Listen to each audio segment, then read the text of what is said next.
No text back. Yeah, she don't get no text. I don't want no sex, no. Oh, yeah, I just want that neck. Damn. I just want that neck. Oh, baby, I don't want no sex.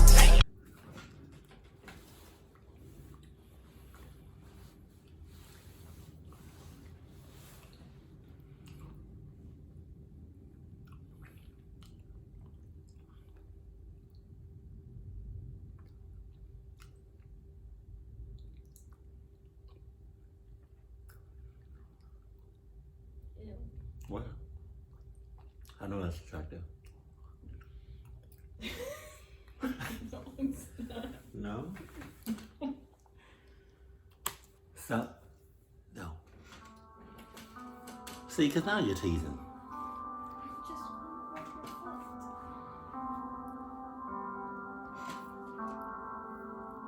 George yawned. He was obviously bored. He'd agreed to come.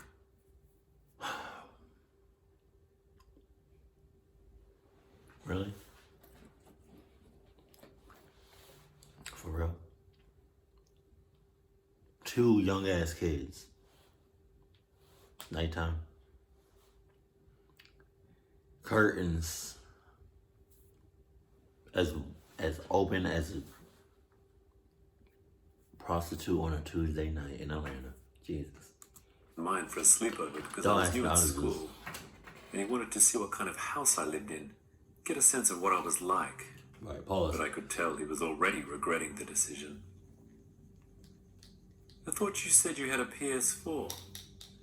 George's eyes flicked around the bedroom, as if he was hoping the console would magically appear from somewhere. We'd been upstairs since dinner.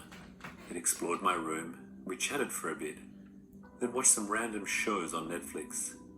Things were going okay at first, but as the last light bled out of the day and the sky outside darkened, I could tell George was losing interest. That was when I suggested we do something a bit different.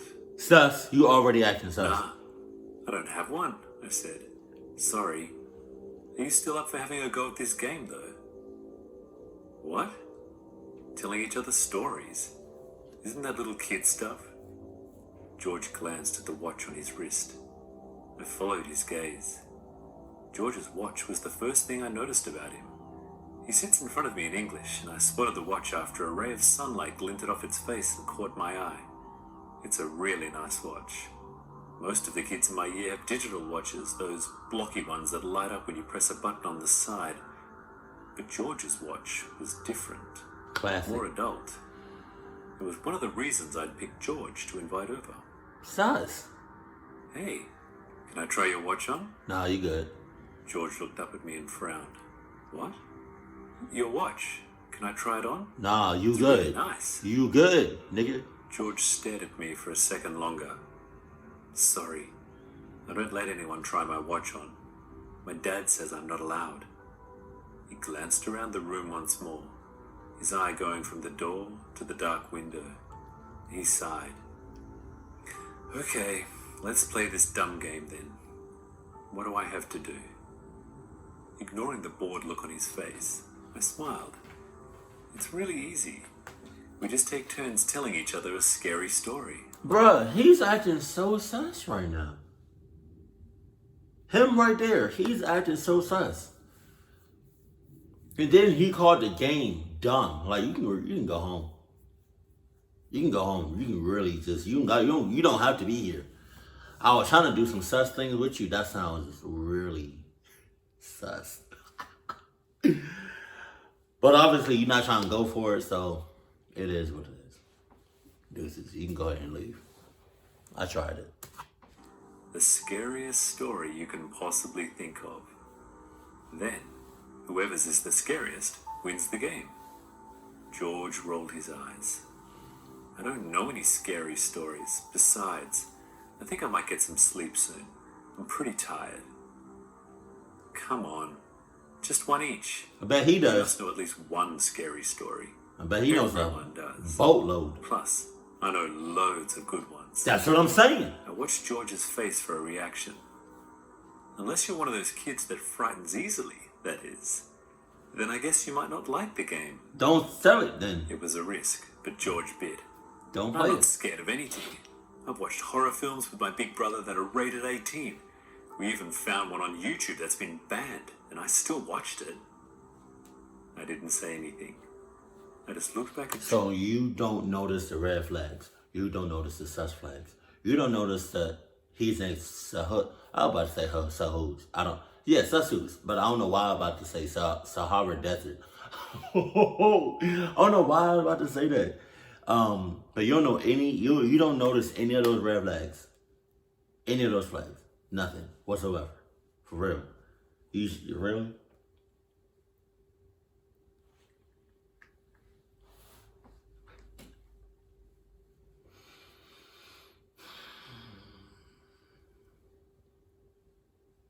I bet y'all my whole Chipotle check that he has a pack of condoms just in his pocket for you. George and smiled. After a few seconds, he let out another sigh. Fine, let's play a stupid game then. But after you're done failing to scare me, that's it. I'm going to bed. George went first. His story wasn't bad, in fairness. It was one he said his uncle told him a couple of years back. Nothing I hadn't heard before. Basically, there are two kids. One of them gets hit by a car and dies. After the funeral, the mother gives the surviving kid some money to go get liver from the store. What? Something to cook up for dinner. Because he's sick in the head, though, the kid pockets the money, digs up his brother, and removes his liver instead. Oh my God. Then, later that night, the dead brother rises from his grave to come and get the kid in his sleep. It's a decent enough story, but I'd heard it 100 times already. I didn't let on, though. I made all the right faces, jumped at the right parts. George got quite into it. He gestured his arms and his watch glinted in the light from my bedside lamp. His blonde hair spilled across his forehead. He was so into the story, didn't seem to notice. After it was over, he sat back and grinned. I thought you were going to start crying at one point, he said. You might as well give up now anyway. I'm not scared of anything. I looked across the room at him. The house was quiet now and had been for a few hours. When we'd first come upstairs, there was still noise coming. I hate when people say that. Like stuff like that. Like, oh, I'm not scared of anything. Then a big ass monster just comes out of nowhere and you shitting bricks. Or like they be like, oh, I'm about to eat this woman out. What's the worst that can happen? 2 days later, we got herpes. Below, the faint sound of the TV in the lounge, the rattle of plates being put away in the kitchen, and now there was only silence. Beyond the bedroom window, tree branches rustled in the wind. The occasional car passed by on the road outside, and that was it. I grinned at George. So, you're not scared of anything at all? Nope, nothing. You set yourself up. Not even stories that are true? George let out a bark of laughter. Ha! Nice try. Just hurry up and get it over with, will you? I'm already bored. Okay, fine. My story's about a family, I began. A family that looks normal enough on the outside, but isn't really normal at all. George rolled his eyes again. He was starting to annoy me quite a lot by now, but I didn't let on. I just carried on with the story as if I hadn't noticed. This family moves around a lot. They never stay in one place for too long. They can't, you see. The family's good at disguising themselves. They're good at hiding their secret, but they still can't go taking risks. If they stayed in one place for more than a week, they might get found out. Someone might discover what they really are. So, what are they then? George asked. I wanted to tell George not to interrupt, to just sit still and listen to the story, but I bit down the urge. Instead, I just grinned at him. The family are monsters, I said. They're all monsters. They travel from town to town, and they leave a trail of dead kids wherever they go. Oh, God. I paused, expecting George to interrupt me again, but he didn't. He only stared back at me with a dull, blank expression. The family has a very specific way of doing things, I continued. When they move into a new area, they find a house that's been left unoccupied. Not a completely empty house, just one where the people that normally live there are off on holiday or something. One that'll be empty for a week or two. The family doesn't need long. A couple of weeks suits them just fine. So, they break into this house, and then they go about setting the trap. It's their own kid they use. Are they talking about his They family? send him off to make friends in the neighborhood, round the nearby parks, maybe off to the local school under a fake name. Tell him to get to know the other kids. The family is hungry by this point. Really, badly hungry. But they don't do anything just yet. They've learned to be patient. I paused and took a breath. This was a story I'd told before, but I found I liked it more and more with each retelling. The trick was not to rush, though. You had to savor it. I'd opened the bedroom window when we first came upstairs, and now a draft of cold air blew in. It ruffled the curtains behind George. Tree branches shook in the garden outside, the leaves whispering to each other. George watched me, not saying anything. I had his attention. The kid's parents don't have to wait long. Hey, I feel like they're talking about him. I mean, he's talking about himself. Like, in his family. I feel like. And then I feel like he's gonna say something about a story that's about to happen, but it's gonna happen to George, like the guy with the watch. But with the story that he's talking about now, I feel like he's talking about himself and his family. They never do. They've trained the kid well, you see. He's not just a victim in all this. He may only be young, but he knows how the game works. Once the family has been in the area for a little while, a few days, maybe a week at most, the kid makes his choice. He picks a new friend to invite back to their house. The parents give him an incentive too. He's still too young to share the tastes they have. Pause. They tell him that's something he'll only acquire when he gets older. But he still gets something out of it. What does he get out of it? George's eyes were fixed on mine as his knees began to fidget. He gets the other kids' stuff, I replied. Whoever he picks, he gets to keep all their belongings after his parents are finished with them. Somewhere in the house below us, a door slammed. George's eyes flicked away from mine towards the bedroom door, then back again. I smiled at him. So, George kept his eyes on me as he tried to formulate the question. So, what exactly do the parents do with the kids they take? Oh, they eat them, I replied. They eat their insides. Jesus. They tear the kids open while they're still screaming. Oh my They God. pull out their guts and intestines by the handful. They're dicks. Wolf everything down until there's nothing left but a husk. I grinned. Somewhere below us, a floorboard creaked. The sound was faint and muffled, and I don't think George heard it. Can you imagine what someone looks like when they've had everything inside them removed? They hardly even look like a person at all. It's like the stuff a snake leaves behind when it sheds its skin. Oh my God. The glow from the bedside lamp made George's skin look pale. His lips were slightly parted as he stared at me. But how do they get away with it, he asked. Don't the parents of the kids that get taken come looking for them the next day? When their kids don't show up back home? I grinned back at George.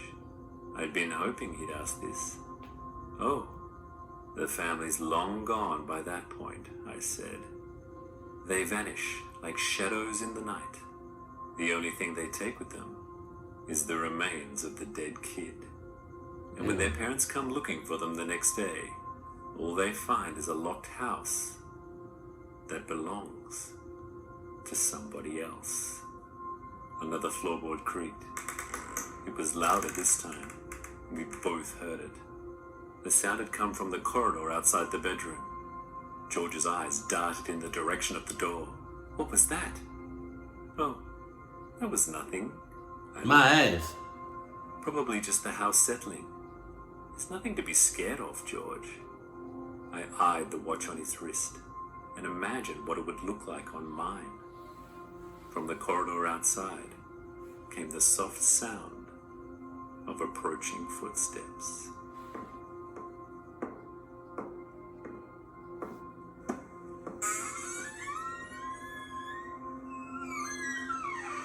I knew it.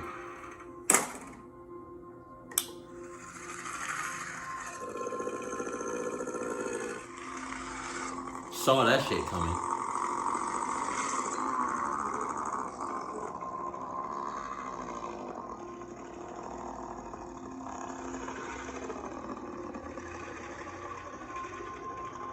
Oh my God.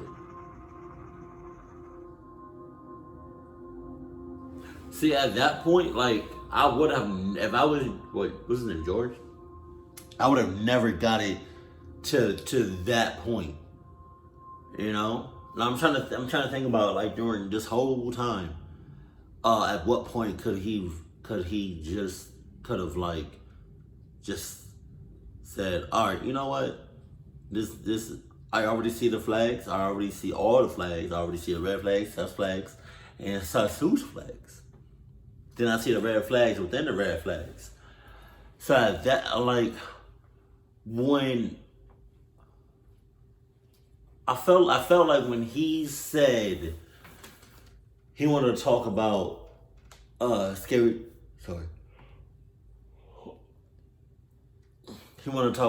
stories. I would have been like, all right, cool.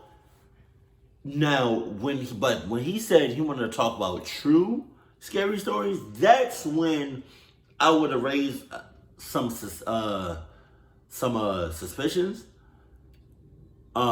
Yeah, I definitely would have got out of there after he said that. And then he kept eyeing my watch. Come on now. You have to learn, notice, and look for the signs and the flags, all kinds of flags. What I don't understand is, excuse me, you have the house where the cluck stuff happens, but you got neighbors on both sides of you. Are they in cahoots? Are they sus? Like, what's up? Cause that's a little, you feel me? Unless, yeah. Oh God, cause I saw that coming. I saw George getting clucked up. I saw that shit coming. But man, yeah, that's crazy. I'm about to say something else, but then I lost my train of thought.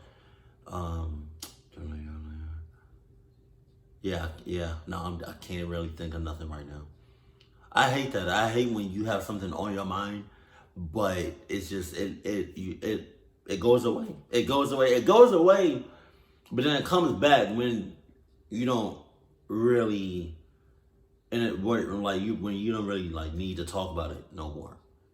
Cause watch, after I press the record button and stop it, whatever I have to say is gonna come back to me and it's gonna be like pointless. But yeah, no, that's yeah. Oh, that's what I was gonna say. I was about to say I hate being tortured, but I would not want to go out like that. Like being eaten or being tortured before you die. Oh my God, that's a dick move. Cause you torture me before I die, like torture me to death. I'm coming back and I'm haunting the shit out of you. Yeah, that's all I'm doing. And it's gonna be so bad for you, man. You might as well You might as well just end everything in your life. But I'm not gonna let you do it though. I'm gonna keep torturing you. Yup. I'm gonna be one of them. You gonna torture me to death? That's who I want my death to be quick and painless and yeah. I don't want to be tortured. Who the hell wants to be tortured? Crazy motherfuckers. Keep it cool, keep it classy, and I love you. Stay happy. My family.